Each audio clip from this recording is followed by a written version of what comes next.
Hello, Catherine Gant and Briefing Meeting Etiquette. Why it's important and key points before, during, and after the meeting. You are establishing a business culture of professionalism, respect, and team support. Having an effective and efficient briefing meeting starts with you. This is your business, and so you want to demonstrate the behavior that you want others to follow. So I want to talk a little bit about what you do before the meeting. And so this is pretty much what I call the pre-planning stages. And so you're going to be creating an agenda. You've identified the location. You've identified how you want to set the room up. You also identify if there's any necessary equipment that's needed for the meeting. You also have verified with the guest speaker their participation in the meeting, and then also the expected arrival time of the guest speaker. You also want to make sure that you have sent out the invitations and you have a general idea of how many you're expecting to attend. And then also, if there's any refreshments, and usually we're just saying water is water, or maybe if you want to do coffee, but water is just perfectly fine. And so you got to remember that your guests are free and your business partners help to pay the cost for the room rental. You got to make sure that you arrive 60 minutes prior to the start of the meeting. And the reason why we say that is because there may be some pre-meeting activity that you may have to attend to. And so it's always wise to get there early enough so that you can be able to respond to if there's any changes in the agenda or the room setup needs to be adjusted.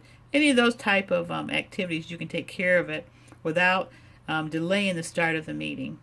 So you also want to make sure that you're always going to bring that positive attitude, and the one way that you do that is that you've got some really nice motivating background music that starts at the beginning of it starts about maybe 15 minutes before the meeting starts. So then also you want to make sure that you're dressing for success, and then also that the children, you usually don't want children involved in the meeting. And so because it's a business meeting, usually we are saying that no children. Now during the meeting, you want to make sure that you start and end your meeting on time always. And it's important that when you start your meeting that you're reviewing the housekeeping rules. And so for instance, you talk about, cell phones have to be turned off or put on mute.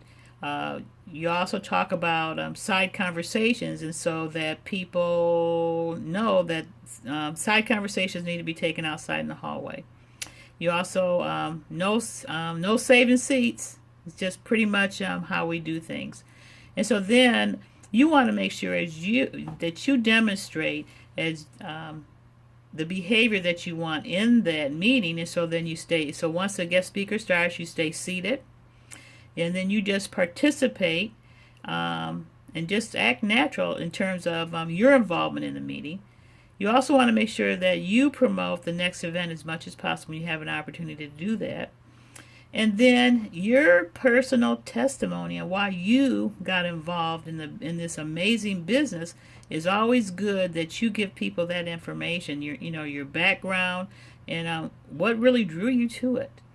And so then when we look at after the meeting, you want to stay seated they're saying for at least 60 seconds. When presentation is done, the music will come on, and then you just turn to the guests that you invited and then get their feedback on what they like best about the meeting. And you don't want to leave the room, because you want to stay in the room, because this is pretty much what we call your playing field. And so then you give people an opportunity if they have questions. They want to be able, and they're interested in wanting to be part of what you're in the business opportunity, so you can actually take that time to actually get your guests signed up. Now if you do have some that show no interest, then that's perfectly fine. You just kind of take them and usher them to the door and tell them thank them for coming, and then maybe get some information there might be some potential referrals that they can offer you.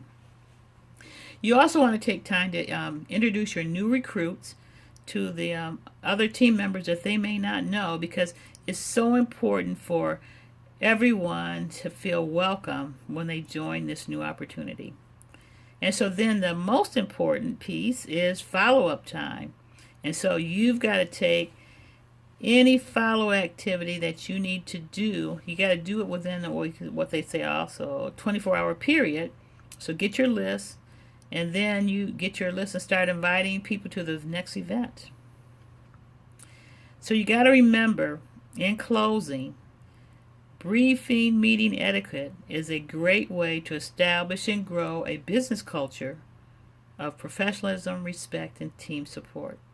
EOD, EOD, EOD. Thank you.